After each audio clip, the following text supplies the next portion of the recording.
tide is rising, and so are we. The tide is rising, and so are we. The tide is rising, and so are we.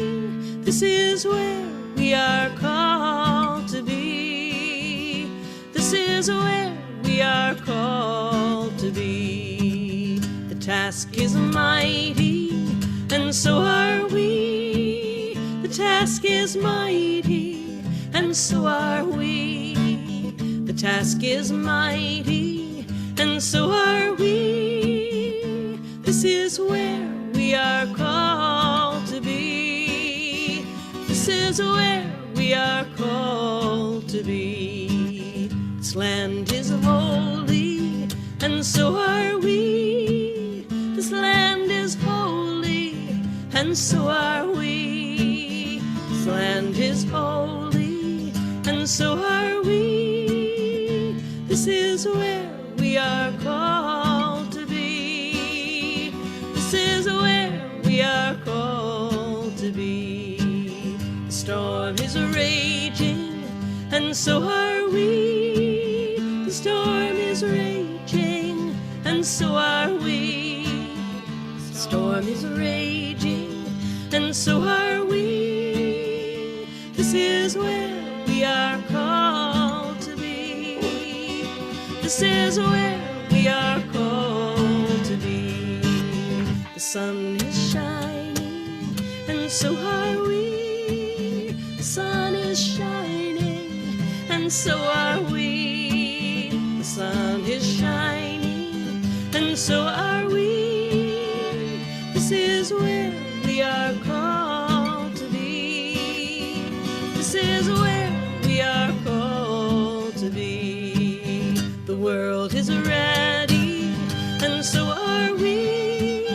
The world is ready, and so are we. The world is ready, and so are we. This is where we are called to be. This is where we are called to be. This is where we are called to be.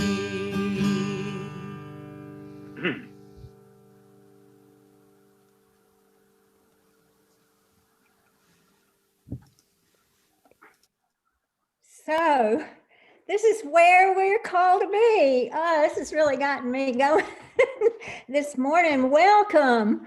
Welcome. I'm so happy to welcome you this afternoon. It's a joint meeting with Interfaith Creation Care of the Triangle and Orange Chatham Care for Creation. I'm Lynn Lyle with ICCT. The Triangle sits on the border of the ancestral lands of the Tuscarora, the Saponi, and the Siouan Native peoples. We're grateful for their good stewardship of the land, and may we learn to be good stewards as well. This afternoon, we're going to move quickly into a greatly anticipated presentation and conversation with Will Scott that's being recorded and will be posted later to the ICCT website. Please keep yourself muted. We welcome and encourage your questions for Will in the chat. Today's format's a little different, and I hope you're going to enjoy it.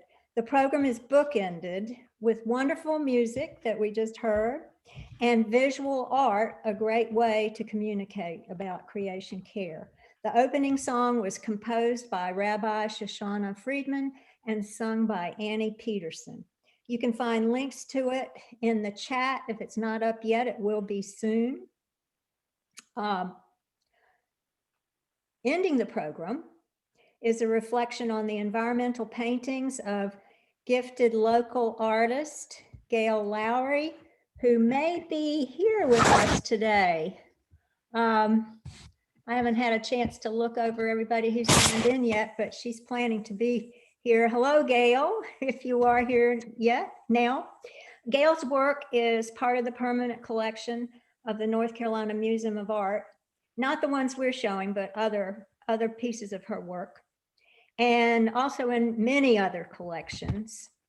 At the end, our Renaissance webmaster will screen and share a reflection on some of her paintings, and it's a treat not to be missed. Now, Dr. Gary Smith, who has planned today's meeting and will serve as moderator, comes next. Gary is a founding member of the ICCT Steering Committee and is on the Justice in a Changing Climate initiative at his congregation, Community United Church of Christ in Raleigh.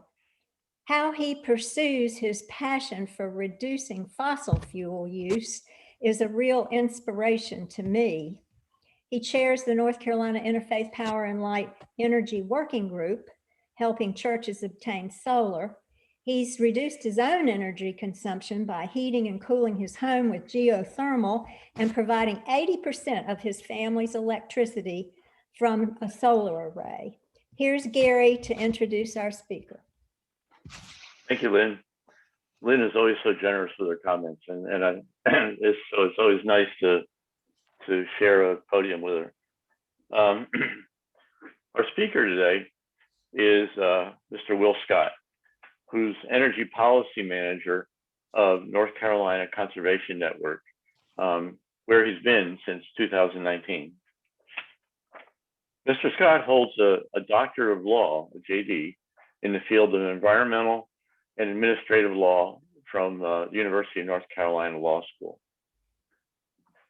As the North Carolina Conservation Network Policy Manager, he covers energy policy before the North Carolina General Assembly, which I think we'll hear a lot about today, state agencies and commissions. Previously, before his job with the Conservation Network, Will completed a fellowship with the Duke Environmental Law Policy Clinic. He served for 3 years as a Yadkin River keeper and coordinated both state and federal political campaigns. Will also teaches a course on food, agriculture, and environmental and the environment at Duke University Law School. So as you can see, Will has vast experience and expertise in the energy issues that we're concerned about. So I'm sure we're going to learn a lot in the next 45 minutes or so. If you have questions during the talk, please put them in the chat to everyone, and we'll get to them during the Q&A period at the end of his talk. So please welcome Will with me. And I want to say that Will has to leave at 2 p.m. So he has another engagement. And so make sure you get your questions in before 2 o'clock.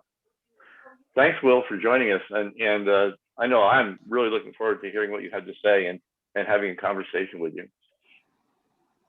Thank you for the introduction, Gary. I really appreciate everybody showing up. I know it's nice weather out there, if you don't mind a little bit of pollen. So thanks to everybody for coming to a middle of the day meeting. As you said, if you all have questions, please don't hold them. Just drop them in the chat, and I'll try to answer them as we go. I know that we're going to cover a lot, so it may be hard to hold things in mind till the end, although I will try to be brief. I thought I should also add, I'm a Chatham County native, so I'm from the area. And I really appreciate the work that y'all are doing. I think that we're a resource for the different environmental groups across the state and folks who care about these issues. So Conservation Network's kind of like a umbrella organization or trade organization for different environmental groups. So if there's folks in Asheville or Wilmington or the Outer Banks or anywhere in North Carolina, and they want to track what's going on at the General Assembly or at the agencies, it's sort of my job to make sure that they're updated on that. And the same thing for y'all. So please consider us a resource where, we have Facebook, we have an email list. If you want to keep sort of up to date on what's happening across sort of all different environmental issues, especially the General Assembly and then the state government, just follow us, and that should give you good updates. All right, so I'm here today to talk about clean energy in North Carolina. I'm happy to talk about some of the federal developments in other states as well. If that's of interest to folks, just ask. But I'm just going to do a sort of brief recap about sort of some of the, how we got to where we are in North Carolina as far as clean energy, and then talk about some of the things that are going on right now at the legislature and the Utilities Commission. So I think the main thing that I wanted to start with that most people are probably aware of is, Governor Cooper in October 2018 signed Executive Order 80, Sorry, this is slide 1. Thank you, or slide 2. Yep, one more. There we go. Thank you so much. So executive, you can see now EPA Administrator Michael Regan in the background there, Wayne County native. We're very proud to see him leading the EPA, and a SAS executive there as well. So I think that sort of shows you that Executive Order 80 had support not just from the governor's administration, but there's also a large part of the business community that wants to see North Carolina adopting more clean energy.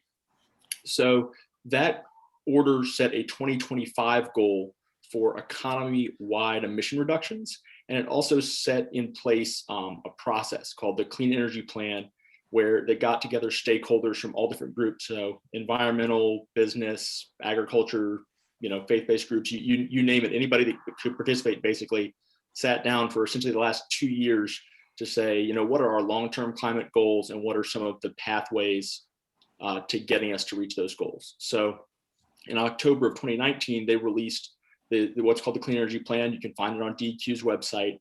And it said, we don't just need to have a 2025 emission-wide target for the electric power sectors, the biggest emissions sector in North Carolina at present, although transportation's catching up on it.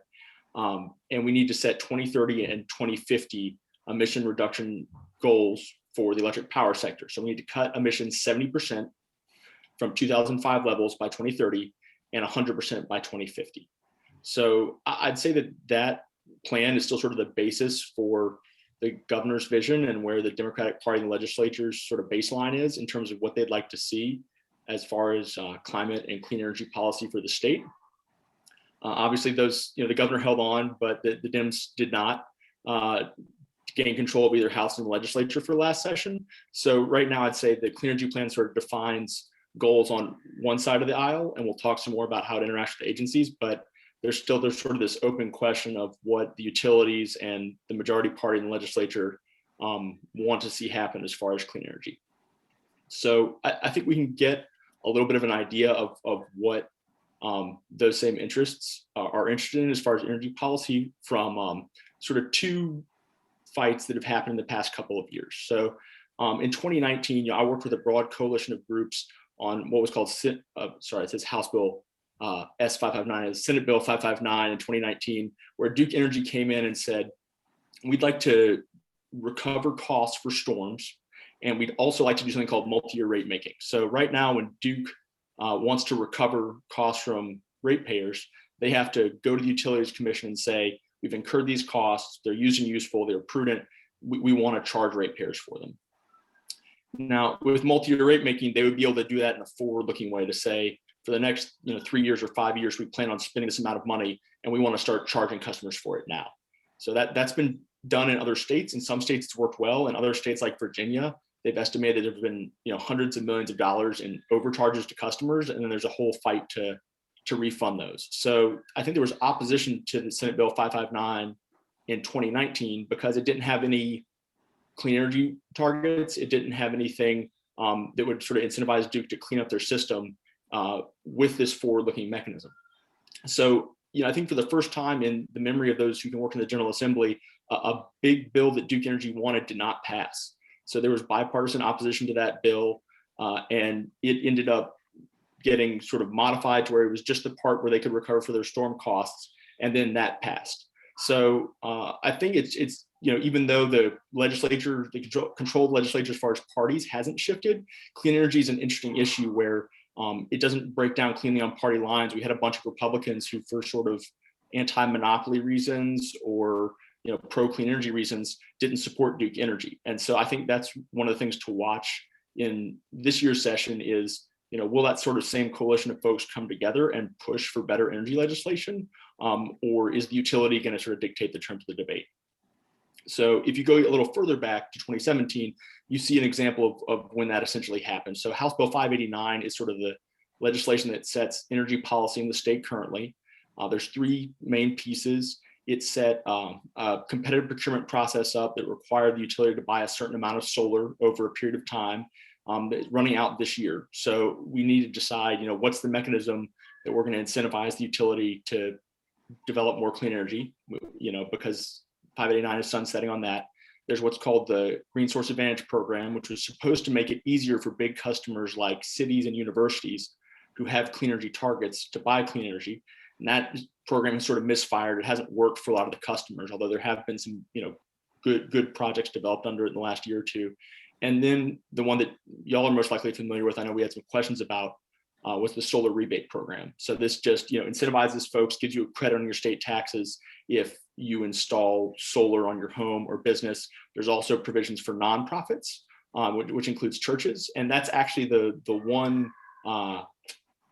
category that wasn't fully taken up, as far as I know, was the nonprofit allotment for solar credits. So if y'all's congregation is, you may know more about it than I do because you may be going through the process, but as I understand it, there's still availability out there if congregations are looking to install clean energy.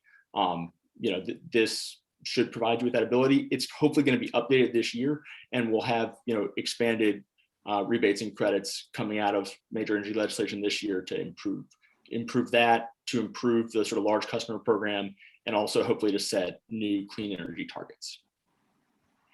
So I just ran through a lot on the legislative side. If folks have any questions on the background, I can just pause for a minute if you want to drop anything in the chat.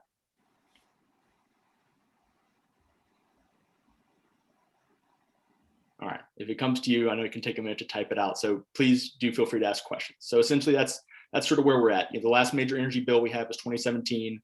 Duke Energy didn't get the major energy bill they wanted in the last long session in 2019. And this year we're sort of teed up for a big fight over what the next 3 or 4 years of energy policy in the state look like. So next slide, please. Gotcha. And to that end, we don't know as much as we would like about what that bill might look like.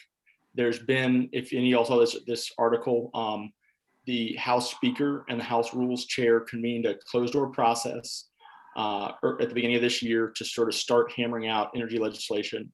But unfortunately, there aren't any environmental groups in the room. And I'd say even more concerning than that, there aren't really any groups that represent ordinary ratepayers. So, low to moderate income advocates, people who are concerned about how an energy bill is going to impact, everyday folks who are paying bills or who want access to different programs. So I think we're a bit in the dark about what these parties might be working on, but hopefully in the next couple of weeks, a bill filing deadline can move around, but we should have bills filed in the next month or so. It could be early May potentially, and then we'll know whether this is something we can work on to try to improve and accept, or whether it's something that we're really going to fight, but to bring that coalition back together and maybe even try to get the governor to veto. I think that's sort of an outstanding question. All right, so I see a question. What are the 2021 General Assembly prospects for solar credit reauthorization? I would say, if a bill does pass, hopefully this should be one of the less controversial pieces. I think there'll be arguments over the total number of megawatts worth of panels that are included in the program, how big each individual rebate can be, whether you sort of make the rebate smaller and apply it to more customers, or whether you make it bigger and give individual folks a credit. But I think there's pretty general agreement that the program's had its problems, but has been a success. It's something that's popular. I know we've done polling about this, and we've found that even in very competitive districts, usually 60 to 70% of folks support the solar tax credit reauthorization and expansion. So yeah, if there's a bill, knock on wood, I think that should be in there. It's just a question of, what else is it hitched to? And is that something that there's broad support for in the legislature? And is it something the governor can support? Because, the governor has laid out these ambitious clean energy targets. Obviously, the majority party in the legislature doesn't see those as a priority in the same way that he does.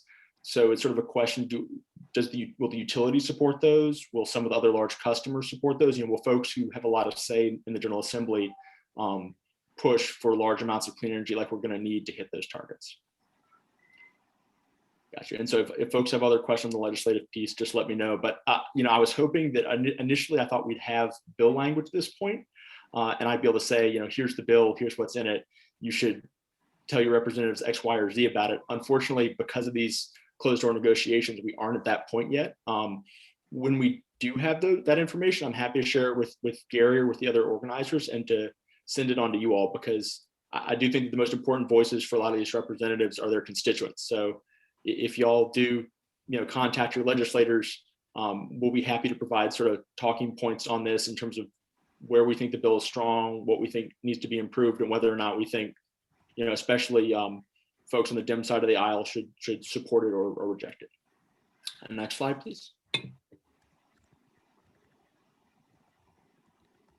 So I think the other major arena that folks may be engaged in, and let me stop and make sure I hit these questions before we go on.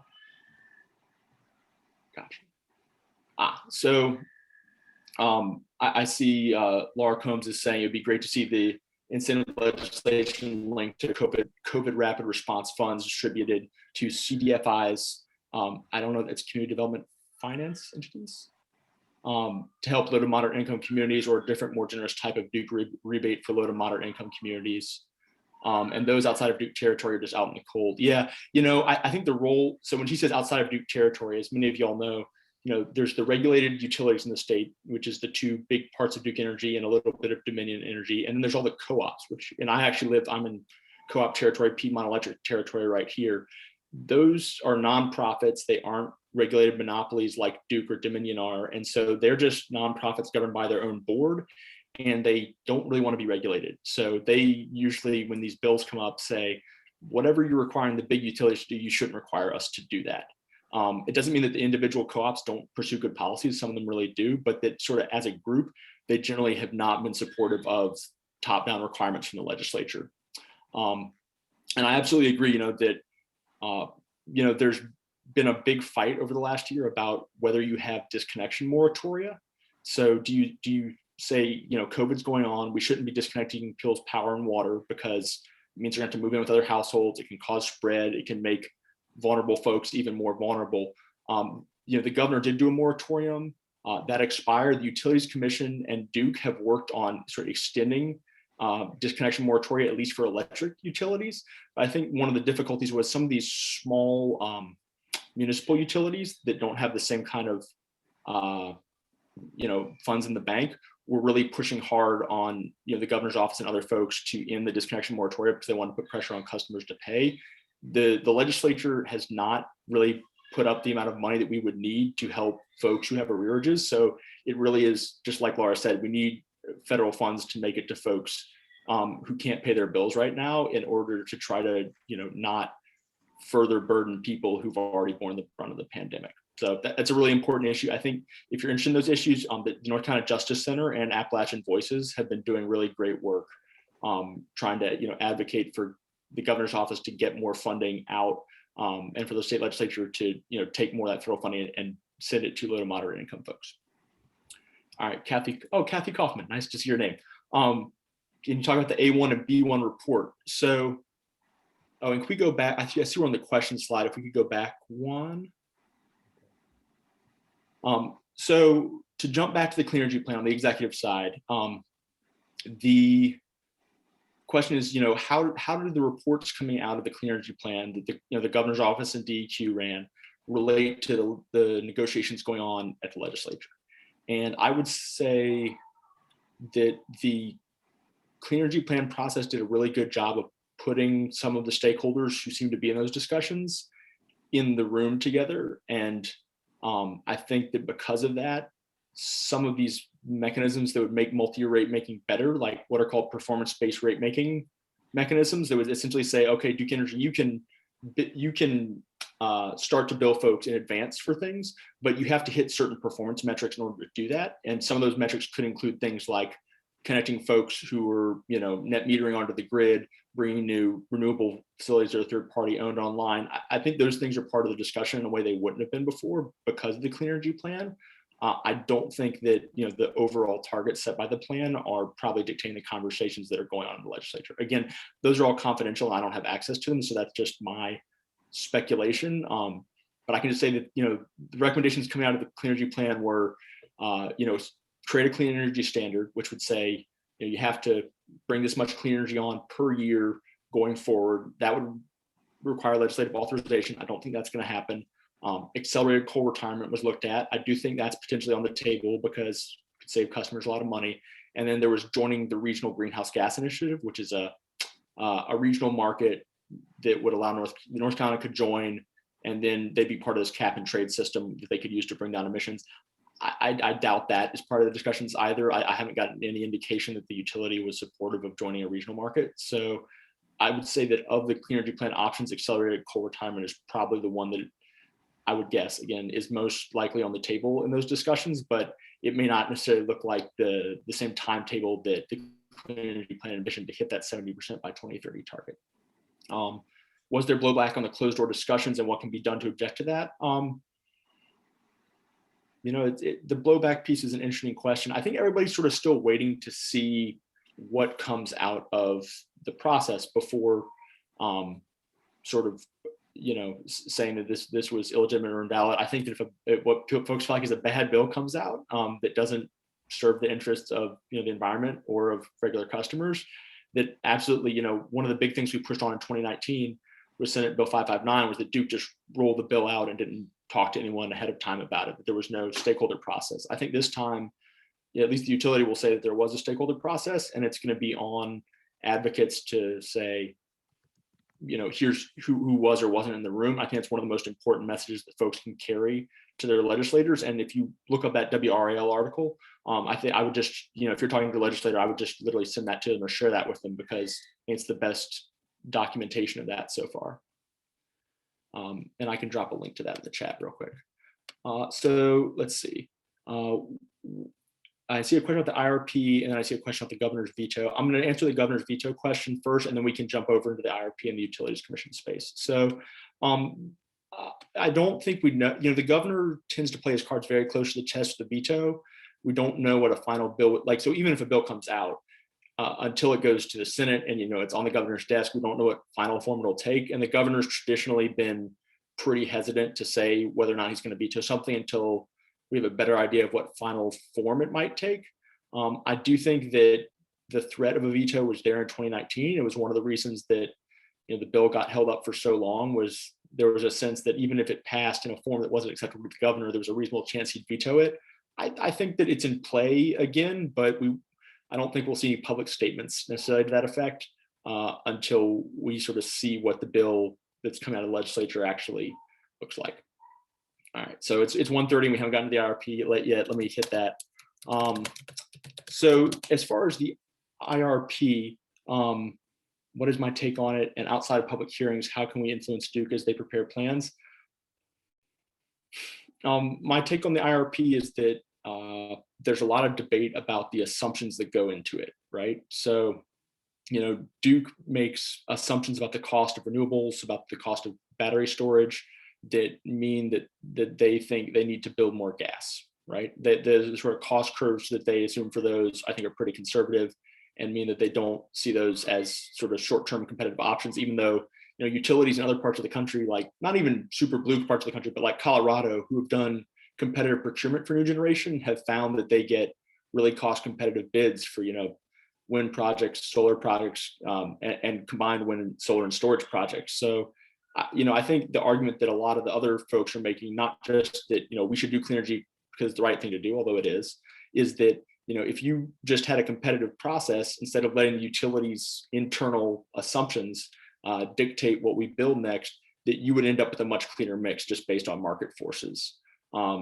So I guess that's my take on the IRP, is just that we need a more transparent, competitive process. And renewables are just the cheapest long-term option at this point. I think the clean energy plan modeling showed that pretty clearly. So I think that's what we're going to get. So, to me, that's sort of the middle ground, where you don't have to be someone who is motivated by climate change at this point in order to say clean energy is the right direction for the state to head. Just because if you look at the long-term cost implications, building a bunch of new gas plants between 2025 and 2030 that are going to, usually would take 30 years to pay off, just doesn't fit with, hitting zero emissions by 2050. If you pay them off faster, we all know what happens when you shorten your mortgage, the payments go up. So I think that in the next couple of years, it's going to become increasingly clear that, gas doesn't really make sense as a bridge fuel.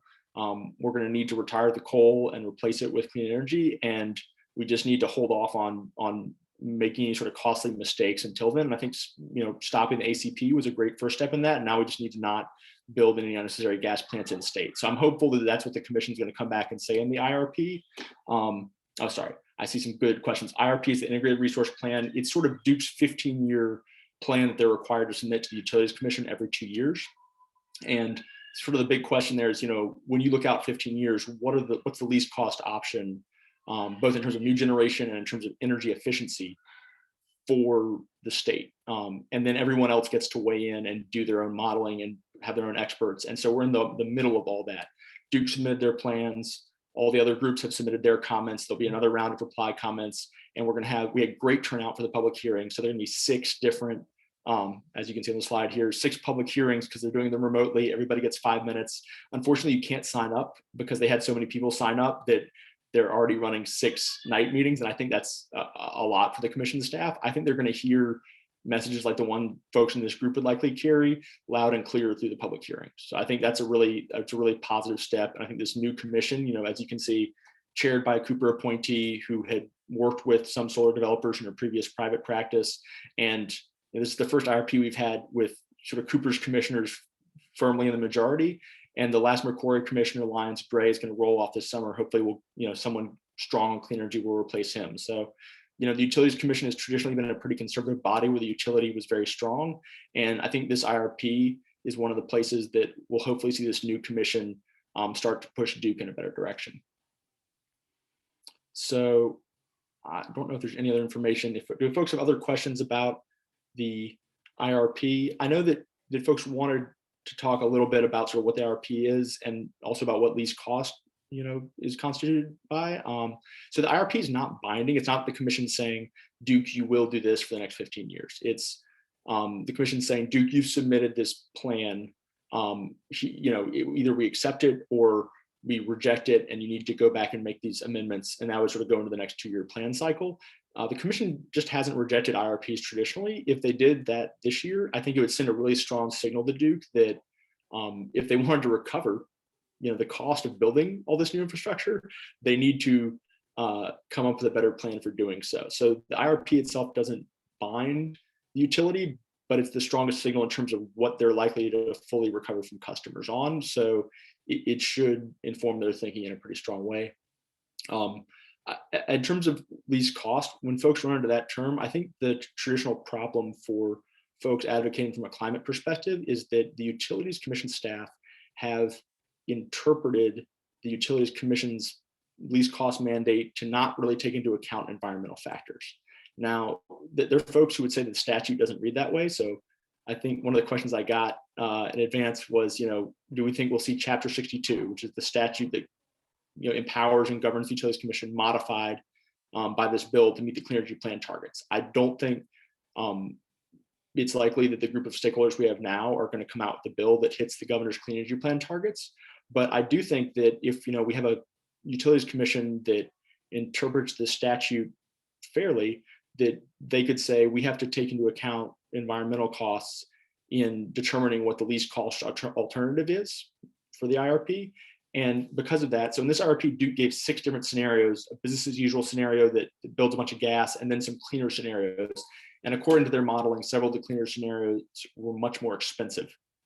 I think you could reasonably say that because of regulations coming down from the federal level, especially now, that it's not necessarily going to be cheaper to build facilities that you're then going to have to capture the pollution from or retire early because they don't line up with the federal goals. So I think we have a chance to sort of rethink how the least cost mandate is applied in this IRP, and I'm really, really hopeful that the Utilities Commission will do that. I think there's the best shot of that happening now that there has been for 15 or 20 years. Thank you. Someone linked to Duke Energy's IRP in the comments. If it's all right, I don't want to be typing while I'm doing this. I'm happy to send links to the IRP docket and also to that article after the presentation. So I see Kathy Marketos asked, do you think that wind power offshore is a major reason they're preparing this bill in secrecy? So for context, wind was a big part of Virginia's Clean Economy Act last year. So as y'all know, the Virginia legislature flipped Democratic. They passed a bill that orders Dominion Energy, their big utility, to hit 100% clean by 2045, and their smaller utility, Appalachian Power, to hit it by 2050. And it mandated a certain amount of offshore wind being developed. And there was a big split in the environmental community over that, because on the one hand, folks want more clean energy. On the other hand, offshore wind is more expensive than onshore wind or than just building solar farms. It's got a different load profile, so it often generates power during times when solar wouldn't. So it's good to have a mix of the two, but there were some folks, especially folks who represent low to moderate income communities, that said, this is really driving, this is sort of gold plating, it's driving the price of this legislation up. We shouldn't do this much offshore wind. So the governor's office has been pretty supportive of offshore wind in North Carolina. We've got a couple lease areas that I don't think they'll really start getting built until later in the 2020s. There's some question about pushing BOEM, the Bureau of Ocean and Energy Management, to open up additional lease areas in North Carolina.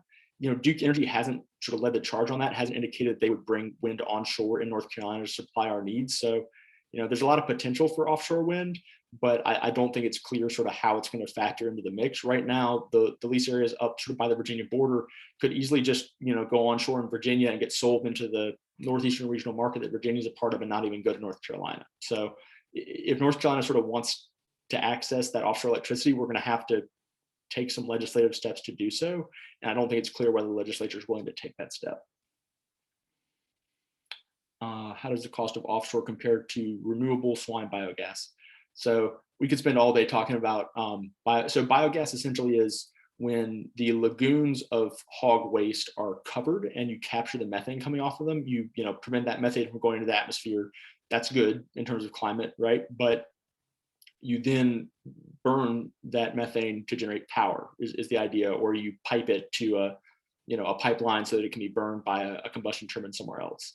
And there's been a lot of opposition by communities around hog facilities who make the point, if you spend all this money putting these capture systems on these hog farms and giving them another revenue stream, yes, you may be reducing emissions from those farms, but there's questions about how much actual emission reductions you get, because you still are ultimately burning the gas at the end.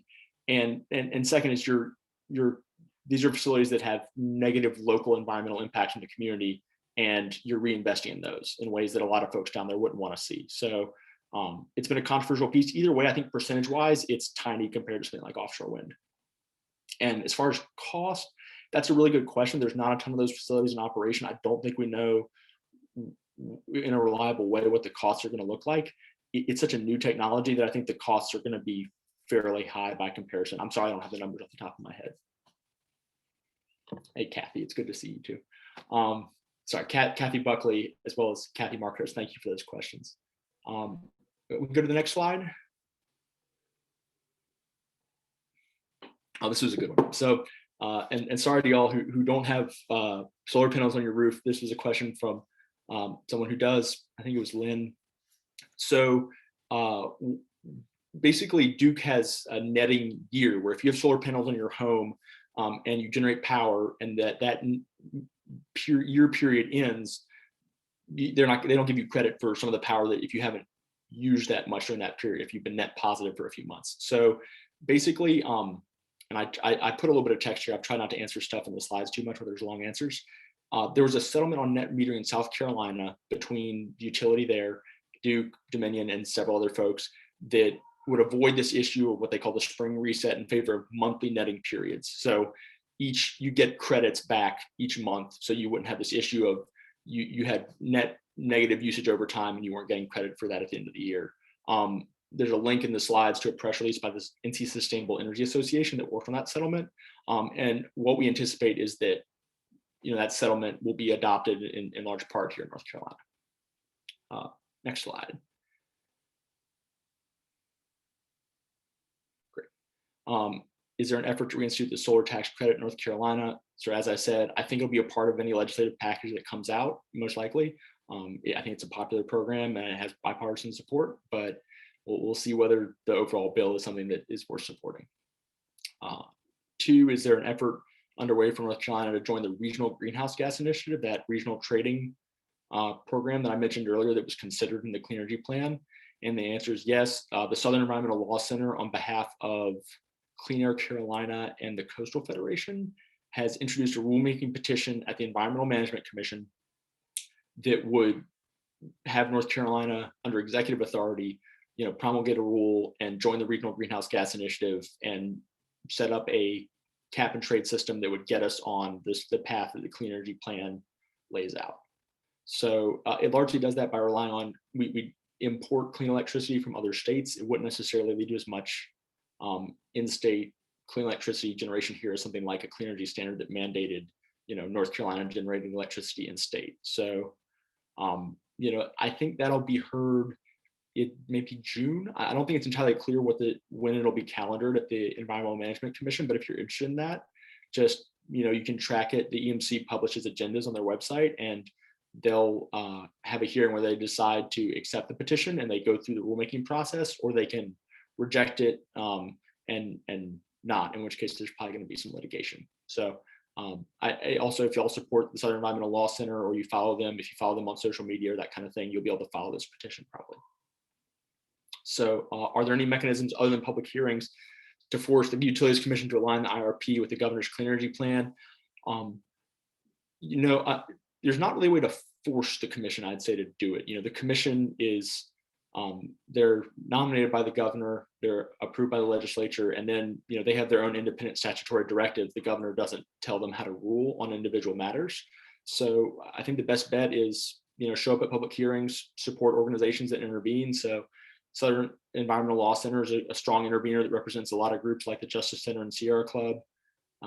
Sustainable Energy Association is an intervener. NC Warren intervenes there. So there's a lot of groups that do really good work at the commission. I would just say, get engaged with those groups as well. We're not an intervener. We don't do litigation. I'm an attorney, but I don't, represent clients. We just sort of serve as a convener for other environmental groups. Next slide. All right. So if you have other questions, feel free to drop them in the chat. There was sort of a general question about, what can I do?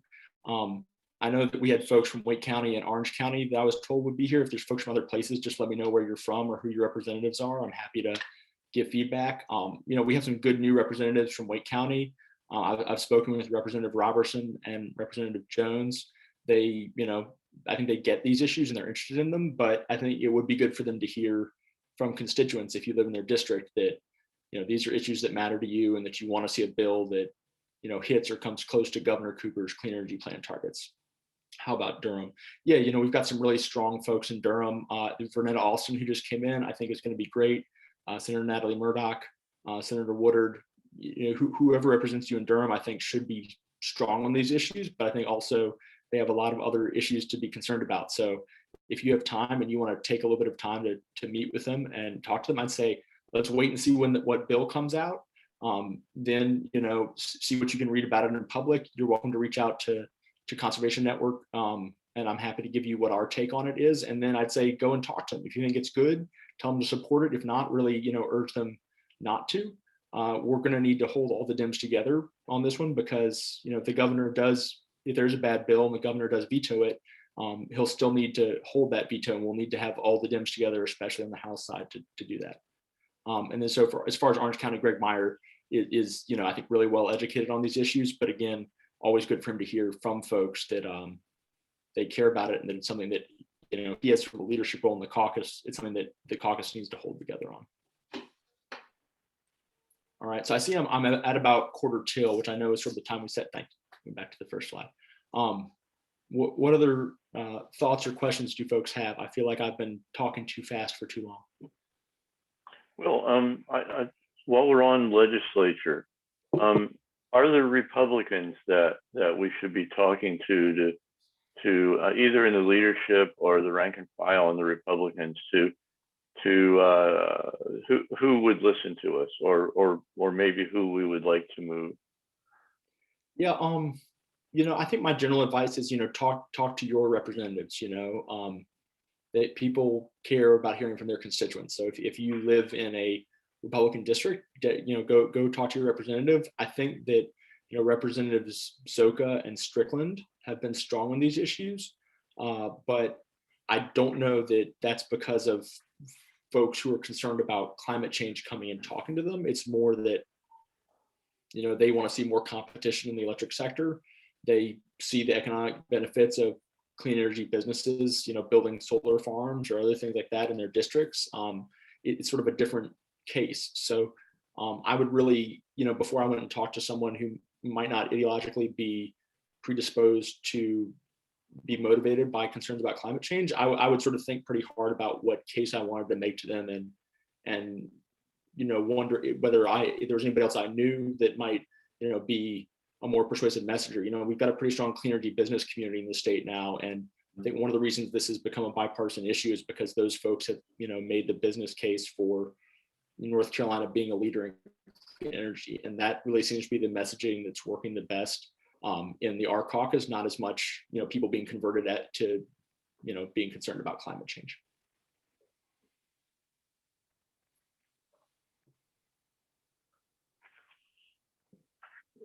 Somebody just put in the chat, John Reese, are the Republican legislators on the coast who might be more receptive to measures on CO2? I know some of us know people on the coast who could speak with those legislators as well if there were. I think Senator Steinberg has been pretty strongly pro clean energy.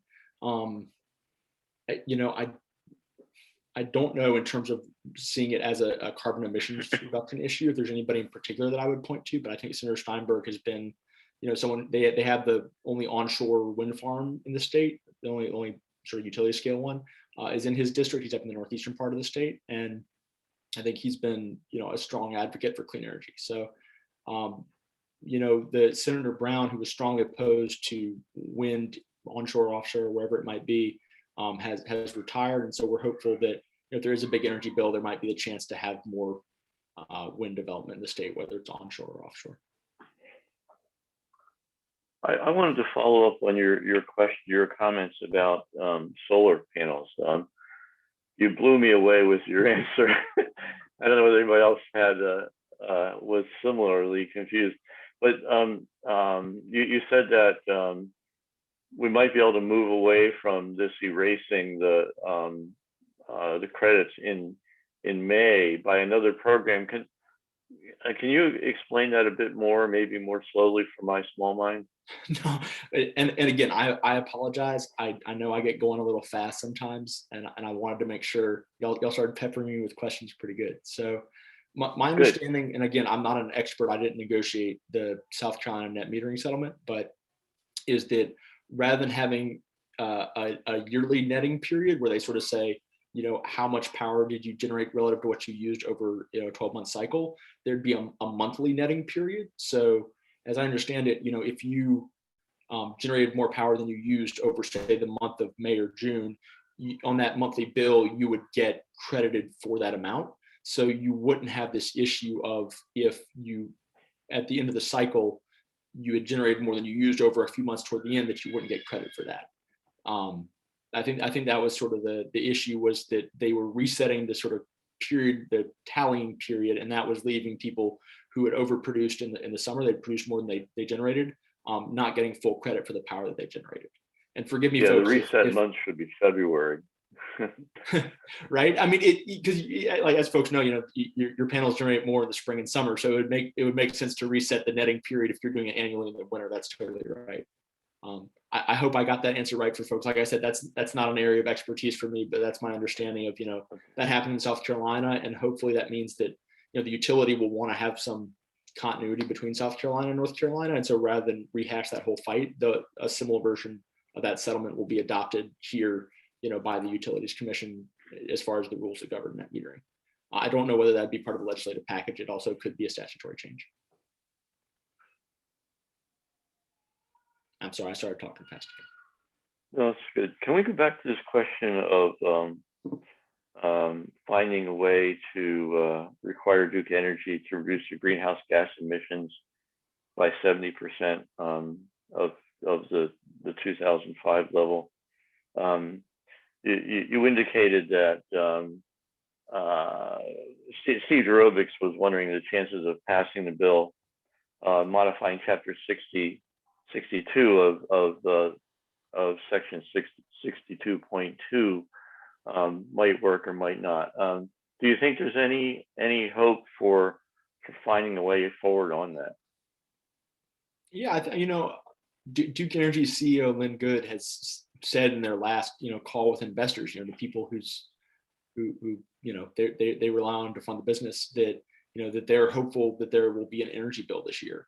And they've reiterated that, so their company-wide climate target is, I believe, a 50% reduction by 2030, and then net zero by 2050. So it's not quite as ambitious as the Governor Cooper's 70% by 2030.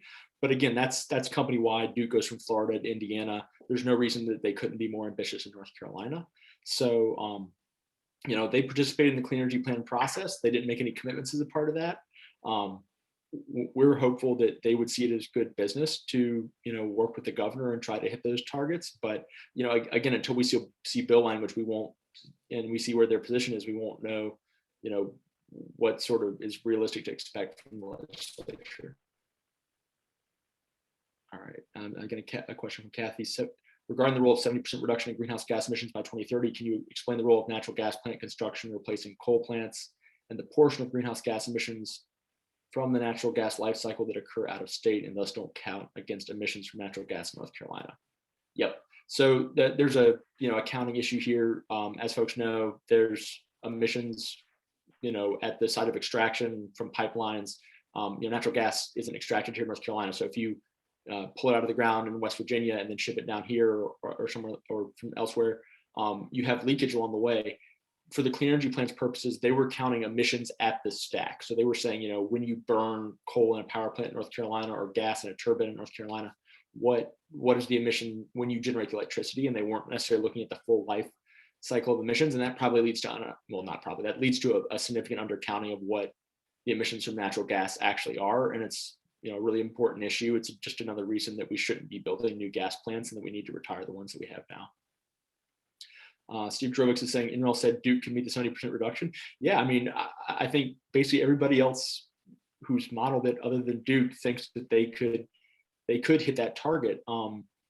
It's not clear, necessarily what the reason for not doing so on their end is. I think the most common thing we hear is reliability, that they're used to having centralized power plants at certain nodes in the grid that they can turn up or down as they see fit, not intermittent resources like wind or solar. It is a more complex system to manage when you have more intermittent resources, more clean resources in the grid. But other states have gone to a way higher percentage of renewables than we have, especially out west, and that doesn't seem to be driving additional system instability there. So in our case, I think it's just, we got to move forward. We got to have a smarter, cleaner grid. And, just sort of saying we know how to do natural gas plants, that's what we're going to do, isn't really a good enough excuse from a Fortune 500 company. So do we put pressure on the legislature or the utility commission? One more time. So again, trying to get outside of Duke's thinking and more aligned with the more general thinking.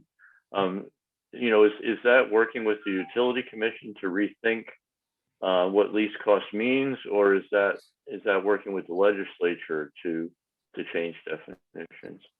Oh, it's got to be both. Even if we get good legislation, even if we got legislation that ordered the utilities to hit the Clean Energy Plan targets, there'd still be a huge amount of work to be done at the Utilities Commission in terms of how it was implemented.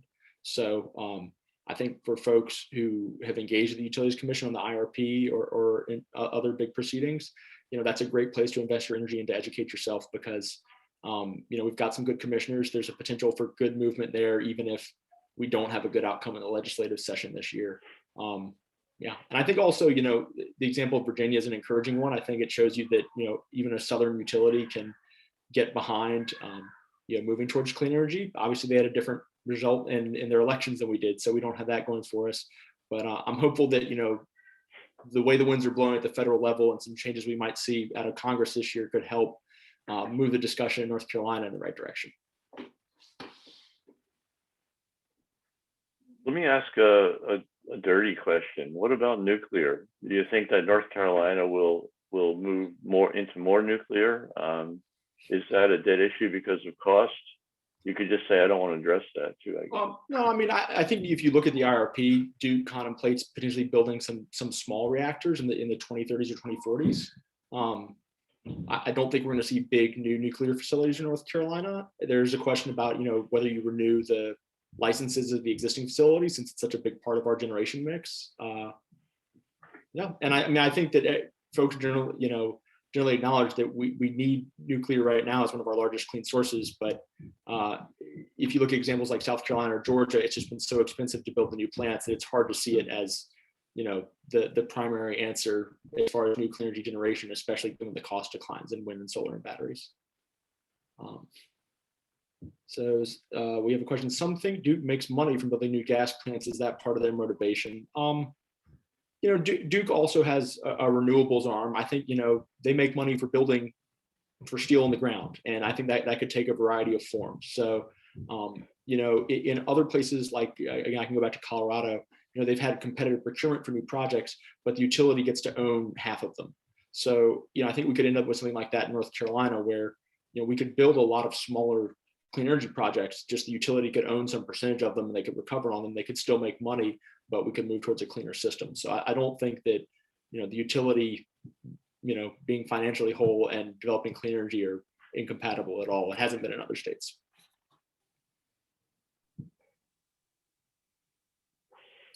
Is the technology of SMR small modular reactors mature enough for them to have an impact by 2030, 2050? I think that's really the question that folks in our community are asking. It's like, we have these other clean resources whose prices are just dropping like a rock. And this is sort of speculative technology that hasn't really been proven at a commercial scale yet for the small modular reactors. And so I think that's why there's a lot of hesitancy among groups who want to see the transition to clean energy to rely too much on that technology coming online at the right period when we would need it. So to me, when I look at the modeling, like, so I think Steve Drovich mentioned, so the National Renewable Energy Laboratory found that Duke could, meet the 70% reduction target, maintain reliability, and cut costs with existing technologies on the sort of fairly conservative cost curves. So I don't think we need new technology to hit these targets. We just need to, build out and invest in the technologies that we have now. Will, I know you're going to leave in a moment, but is there anything you can say nationally that we should be advocating for with the new climate change plans coming out? The administration, coming in has put some really great people in really important positions. So I think we're gonna see, as far as the next reconciliation bill, the infrastructure bills, as well, what kind of investments there are in clean energy. I don't really know at this point. I do mainly state level work, and so my inclination is to say, work with your local representatives, work with the municipalities, push as hard as you can at folks who you're close to. If you do have Congress people who you feel like are on the fence about these issues, definitely, they're worth talking to. But with the way our congressional delegation is now, I think folks are either generally against or already kind of for these issues. So I don't know.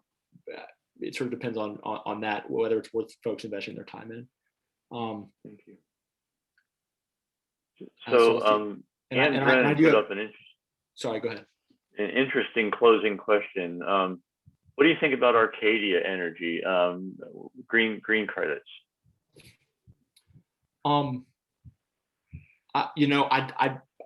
don't tend to comment on sort of particular companies and their business model and how they pay Duke to source renewables. I do think that generally, with the legislation, we're hopefully going to see that there will be a strong successor to the Green Source Advantage program that enables more big customers to buy more clean power from Duke, and that's also going to be key for the different cities who have renewable targets to hit those. So I think it's that those programs just need to get bigger and more effective. We sort of did the first generation, and it hit some bumps, and now hopefully we're going to expand it and get a lot more customers getting clean energy through the utility in the next couple of years.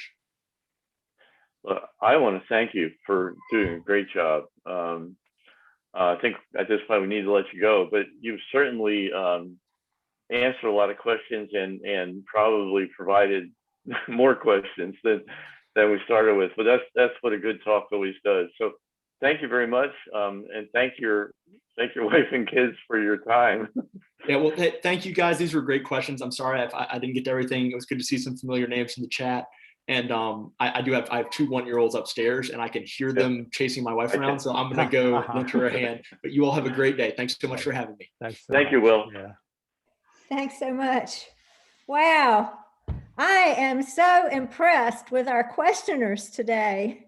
What a high level of participation with very knowledgeable questioners. Thank you all so much. And thank you, Gary, for moderating that discussion. And we'll get back to Will later and thank him. You know, he is, as he said several times, part of the North Carolina Conservation Network, and we appreciate them making him available to us. ICCT is very proud to be one of the 60 affiliates of that network.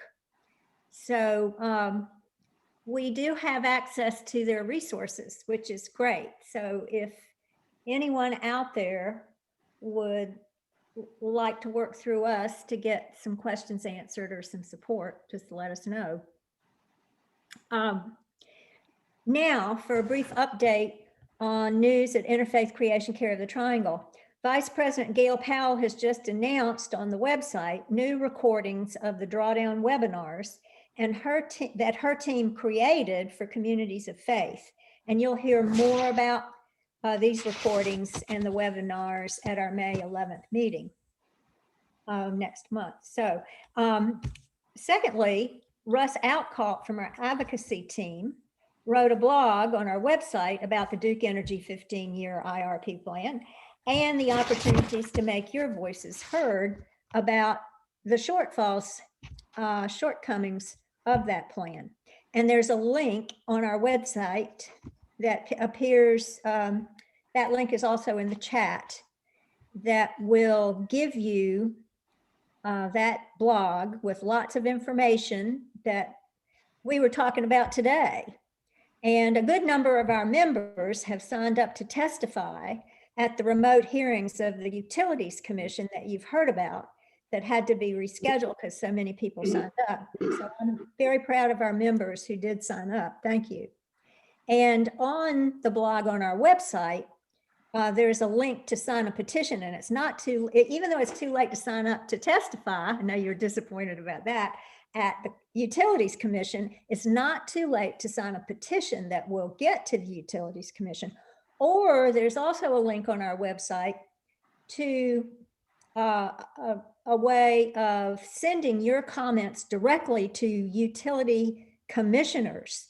So if you want to write your own comments rather than just sign a petition, you can do that. Together, our voices will be heard. So finally, for ICCT, congratulations to our ICCT liaison, Kathy Crayley-Jones, and her congregation, St. Paul's Christian Church in Raleigh, for their proposed solar array project.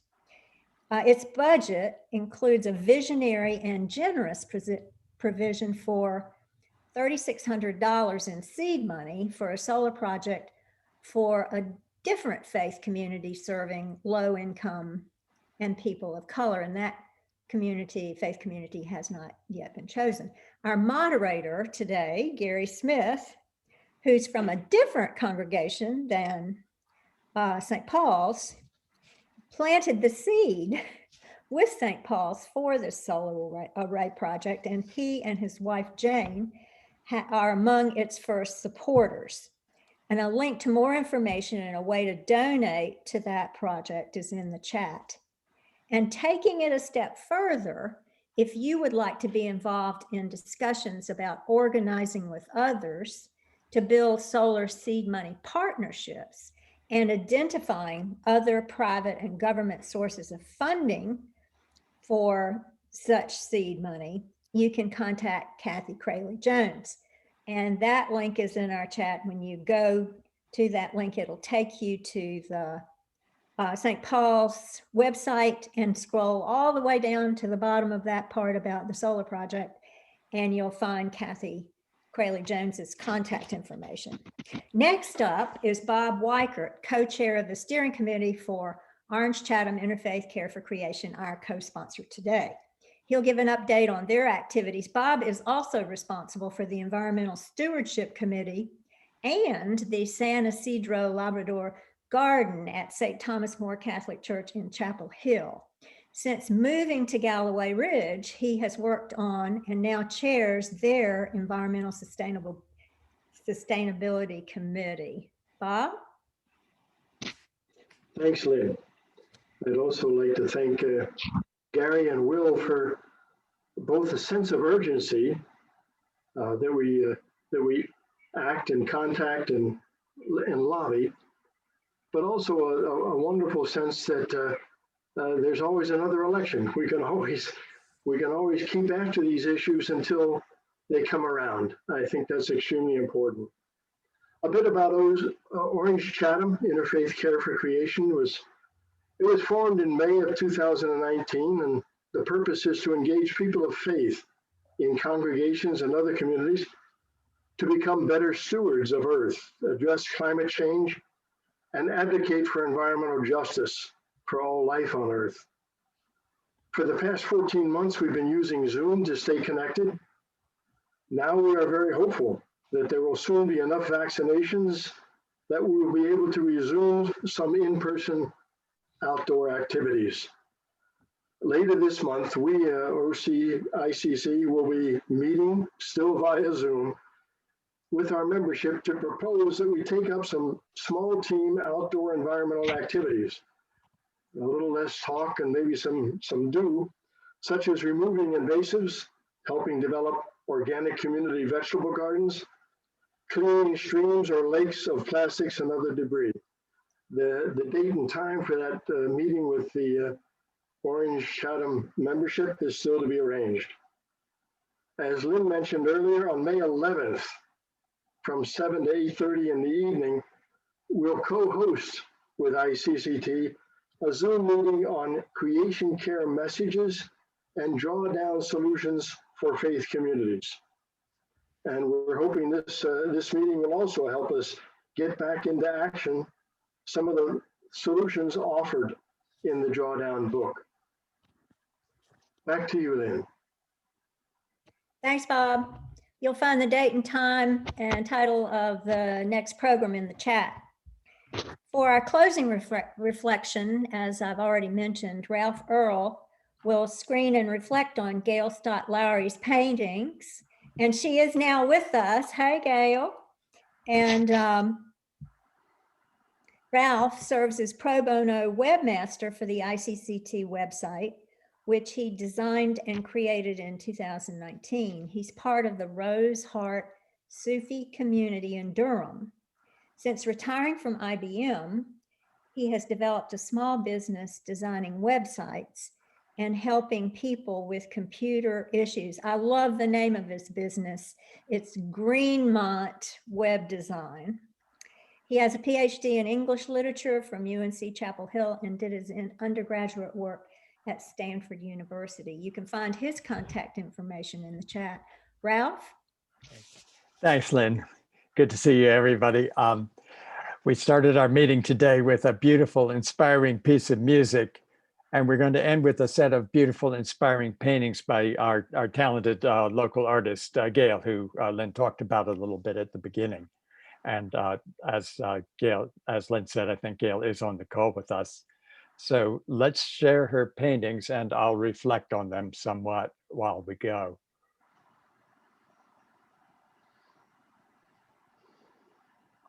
I hope you can all see these. Now, there are 5 paintings and they're all on climate change, and we'll go through them several times and you'll get a chance to see each one in turn. They skillfully capture the interplay between the awe-inspiring beauty of the natural world and the unwitting destruction that humans have caused in our short-sightedness and partial understanding.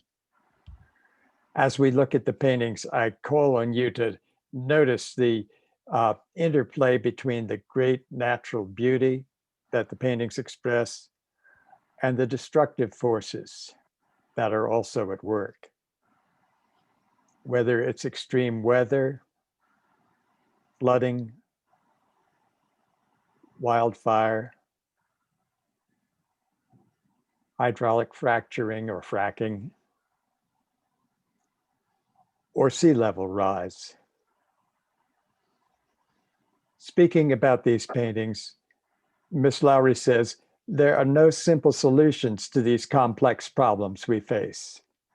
And even the issue of belief in climate change has been politicized.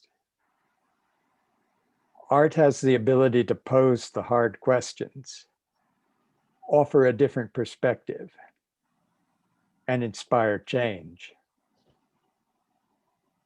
How we conduct our lives as inhabitants of this planet is a crucial matter.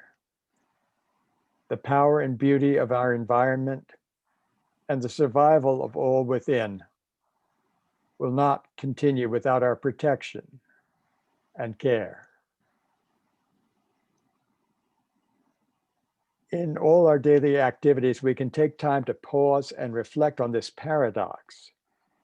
The majesty of creation is all around us, and yet we also see the destruction that we continue to cause in our short-sighted attempts to make a profit or improve our lives. So that leaves us with art, whether it's visual, a song, dance, or spoken word. And art can be a prayer, an offering to the divine and to creation. It brings us comfort. It strengthens our faith. It inspires us in what needs to be done. So let these paintings help you notice creation all around you. Celebrate it. Grieve for it. And be inspired to act on its behalf.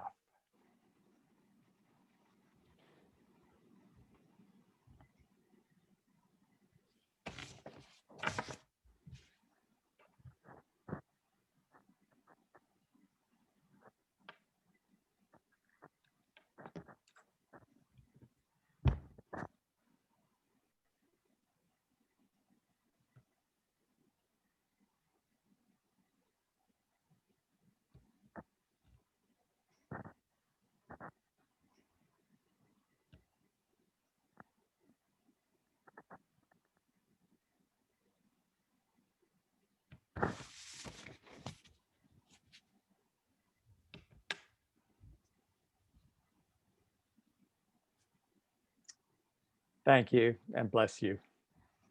And now back over to Lynn. Amen. Wonderful.